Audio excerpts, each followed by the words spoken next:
If you've ever played World War I, this game, you will know that there is nothing more exciting than having tanks on your side. If you played as the Allies, you would have known that they did not appear until 1917, too late to make an impact on the war.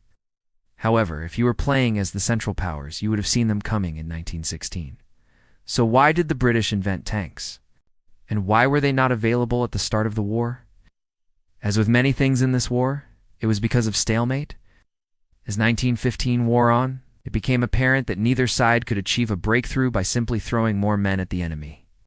The French had already started experimenting with tanks as early as 1914, but it was the British who took the idea seriously. A tank, or armored fighting vehicle as we might call it today, was just what was needed to break the deadlock. In September 1915, British General John French asked the Admiralty if a watertight armored car could be designed. This would protect sailors who were landing munitions and supplies behind enemy lines. The resulting design, the Renault FT-17, looked like a large motor car, all shiny and fast. What it lacked was firepower. The original plan was to mount a machine gun on top, but this proved too difficult, so a small cannon was mounted instead. Thus the tank was born. The first use of tanks in war would come just over a year later in September 1916 at the Battle of the Somme. By this point, the battle had been raging for 4 months with little result. The British were determined to succeed where others had failed. At 3 o'clock on September, 4,000 British soldiers went over the top. It was the largest assault in British military history. To support this, 8 tanks rumbled forward. They moved slowly, only 3 miles per hour, but they were protected from small arms fire and even some artillery. To the soldiers in the trenches, it must have looked like metal monsters come to life. These 8 tanks were enough to break through the German lines. But then they broke down. Only 2 tanks managed to stay upright long enough to reach the German trenches. The rest either ran out of fuel or broke down due to mechanical issues. When they did reach the trenches, however, they had a devastating effect. Soldiers inside the trenches were killed or captured. Those who weren't were so scared they surrendered without even seeing the enemy. According to one eyewitness, the tanks were, quote, the most terrifying weapon of precision I have ever seen. Despite the spectacular nature of the attack, the overall battle was not a decisive victory.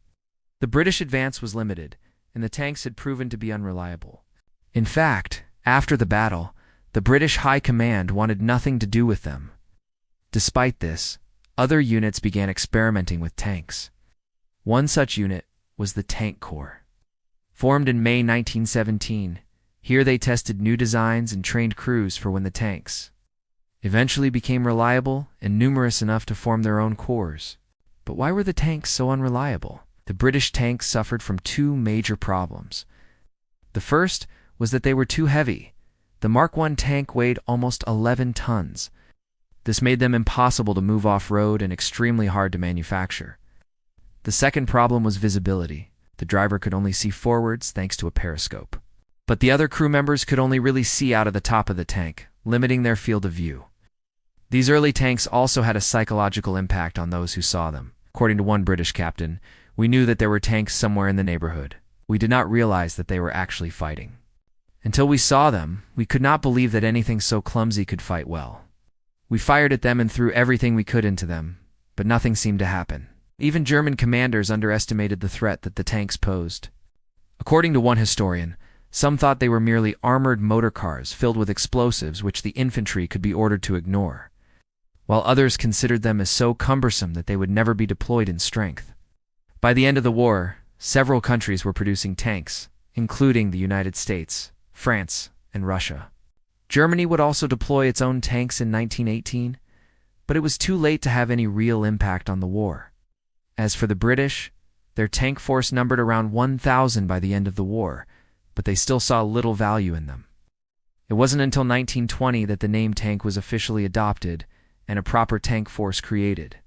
Tanks had already changed the face of warfare. No longer could armies rely on massed infantry charges or even artillery barrages. There was a new monster on the battlefield, and it was only going to get bigger. So do you think tanks were a decisive factor in winning the war? Let me know in the comments below. And remember to subscribe for more videos about the Great War.